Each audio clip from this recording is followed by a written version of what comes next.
What's going on, guys? It's Brandon, or teslaflex, and right here with me I have my 2026 Tesla Model Y, and in this video I'll be installing the power frunk from Handshow because this frunk is great, but it's so much more usable when it's powered. So let's get into it. Before we get started, let's quickly go over what we get inside the box. So we actually have our new powered struts right here. We get 2 of them, 1 for each side.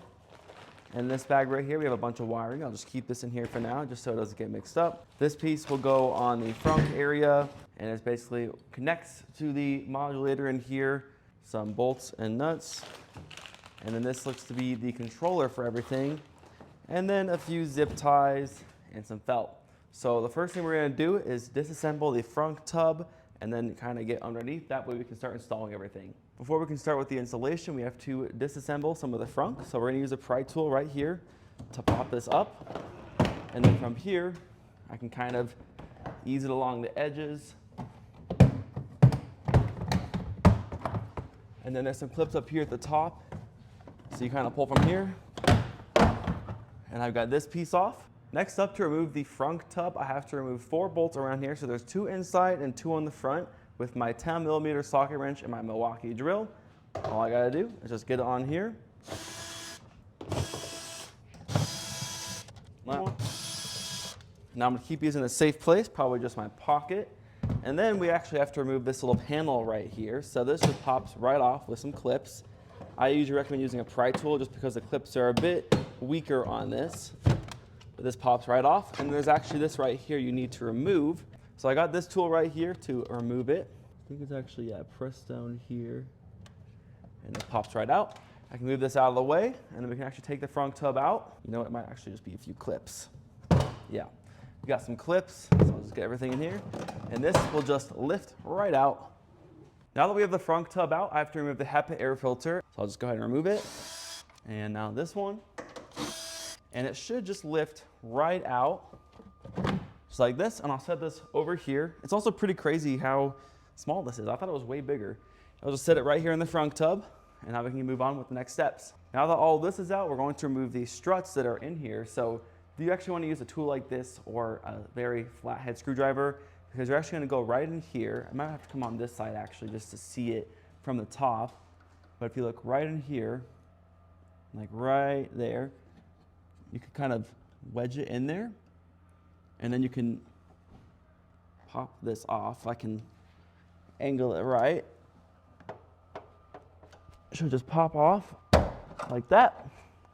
And now the frunk is going to get a little bit loose just because there's not a strut holding it up.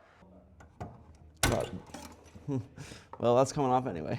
It should just pop right off. Now we can get the bottom part. So if you look up here, there's this little thing. It just pops right out. Got that. Now be very careful because this is now 100% free to move. So I have a box over there, so it's going to sit like this, but otherwise it will slam down. So be careful with that. Got this piece out, but as I was mentioning, on this strut right here, there's this little thing you have to pop out. So it's better to go down from the top and then pull a little bit. All right, now we need to remove the inner part of the strut. And if you look closely, you can see that I have a wrench on there, and I'm actually going to spin that or twist it, loosen it, and then I can actually do it the rest of the way. There we go. Probably one more, and I can actually manually loosen it.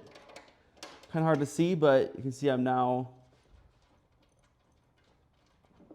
loosening it. It's impossible to see. We'll film the next one from the top. And it's also a bit greasy. My fingers, it's getting hard to twist it. Take this out of here. Come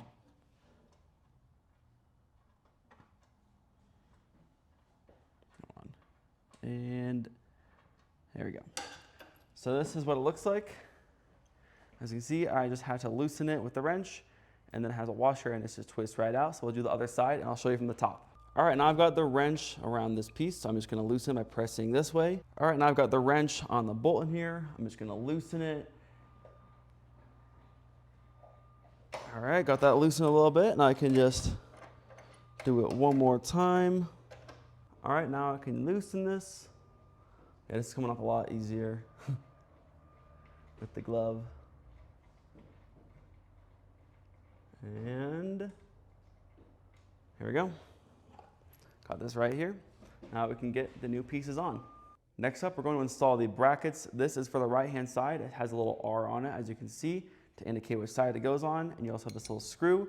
So you're just going to slide it on in here. And it should just start twisting in like so. And then I got this tool right here.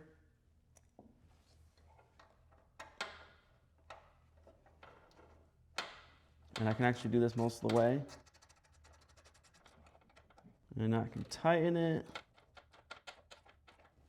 And there we go. Now we can move on to the left side. Now for the left side, it's the exact same. Just got to line it up. And from there, I can start getting it in. And then with the tool, it's definitely easier on the right side when you're right-handed. The left side is a bit more complicated. I also can't see a thing I'm doing. I'm just kind of looking into my windshield right now. And now I'm just tightening it. Got that. And now I can install the struts. So right here I have both of the struts. They're exactly the same, so I can use either one for either side. Now to install this, we're going to start by going wire side down. And you're essentially just reinstalling the strut, but you're on the adapter they've included. So let me get this lined up correctly. So this just goes down here, like that. And now I have to twist this a little bit. All right, I think we got it on. Took a second, but it's in now. And now I think if you let go of the frunk, it'll hold itself up a little bit better. It still kind of goes down because that's the purpose, but we'll get the other side done real quick. All right, now we've got the next strut, which should be a lot easier because it's the right side. And I can easily pop this on. So I just line this up on the bottom and it should pop right on.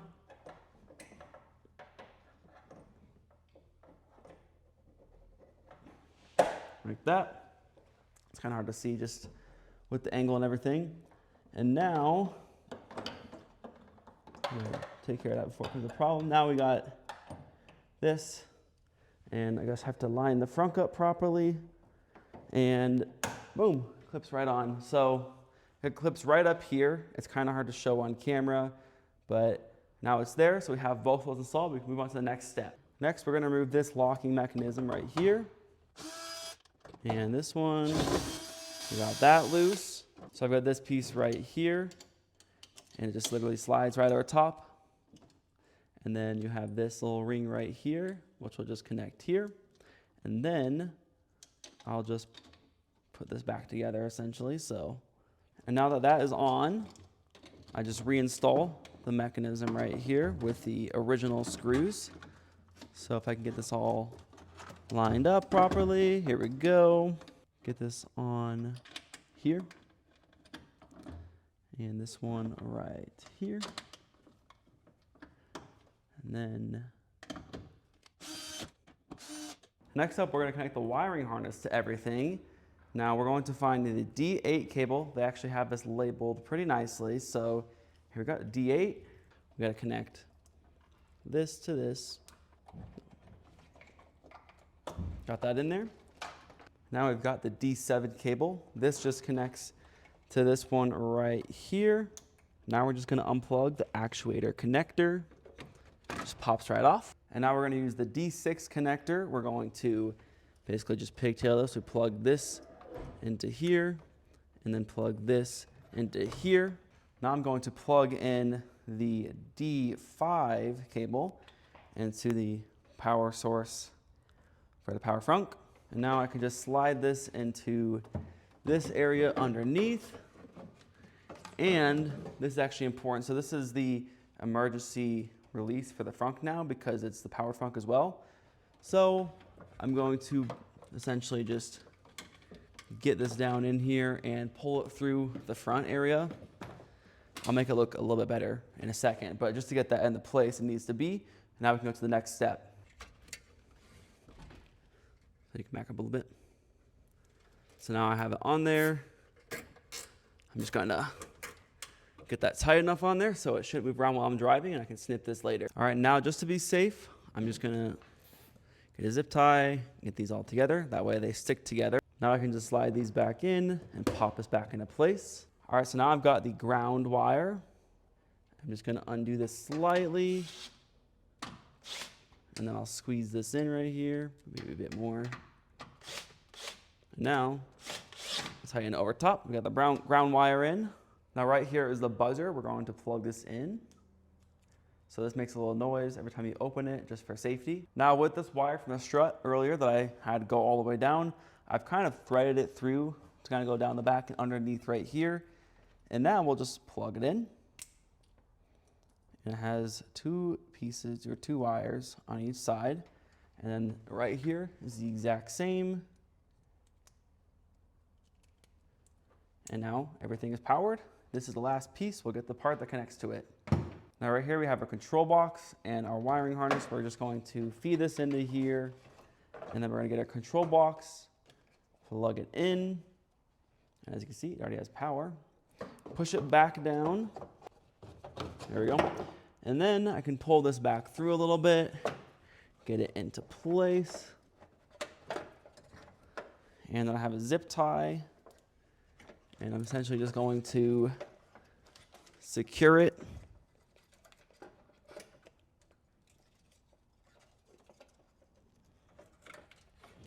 Here we go.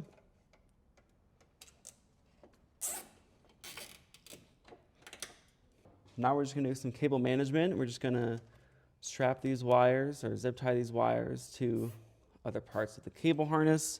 That way they don't move around or mess with anything else. So we got all these right here. We can get that there. Get these right here.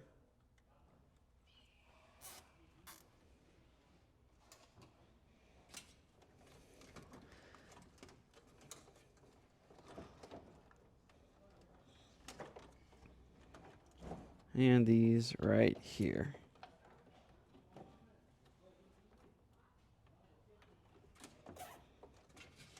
I also forgot to mention, and so did they in their instruction video, that there is an extender for the harness for the left side strut, because I was really trying to get it in here and it just was not working. But turns out, I just gotta plug this end in here and this end in here, and then you can plug it in here so you have a lot more space. I'll go ahead and cut this zip tie and get this rewired to be a lot better, because it's really tight just to go from there to there, so it's nice to include this as well.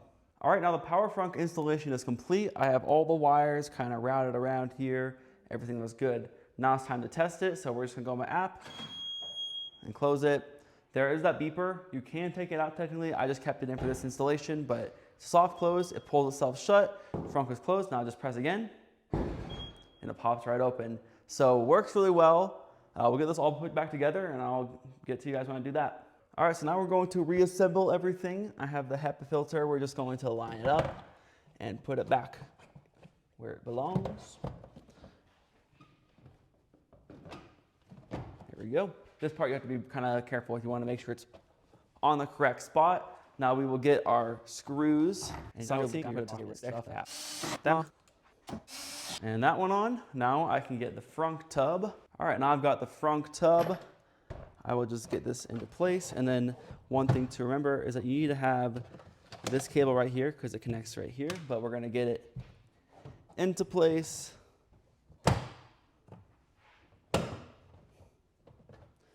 And then there's a clip leg up here. Yeah, there we go. And it should just, there we go. Got that, and now I've got my 4 screws, my 4 bolts.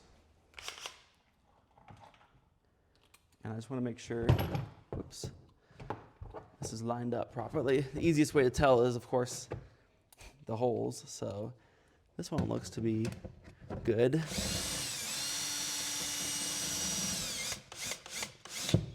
Maybe off a little bit, but I won't tell if you won't tell.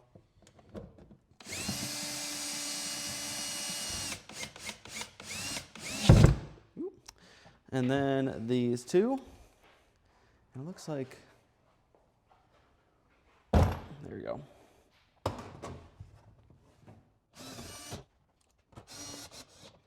And then this can just pop right back in because it's just clips. Plug this in first, of course, and then there's a light.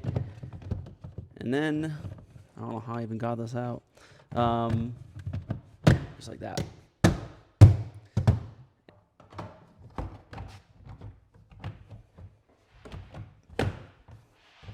And then start from the front, go to the back, make sure these clips right here, there's like side clips. I've already broken a couple, but they'll just clip right in. Thankfully, I could just go to Tesla and buy a few, so. Now, if I just push this closed like this, it should recognize I'm pushing it down, and then it'll close it the rest of the way. Fingers crossed, and it works. All right, guys, that was our Power Frunk installation from Handshow. It was not the super easy process, but I got it done. I would say the hardest part is getting the struts up in here on both sides, and then just getting all the wiring. Actually, figuring out the wires was not the hard part. It was more just getting it in the right place, and then they didn't show in the tutorial that there's an extender for the cable, but everything worked out, and it's really cool because I can actually press this button inside here. So this is the button in case like someone gets stuck inside the frunk or whatever, but I can just press this, and that will actually close the frunk for me, which is pretty nice. And I can also press down on top to do it, but it's pretty cool how I can just do it from the inside as well.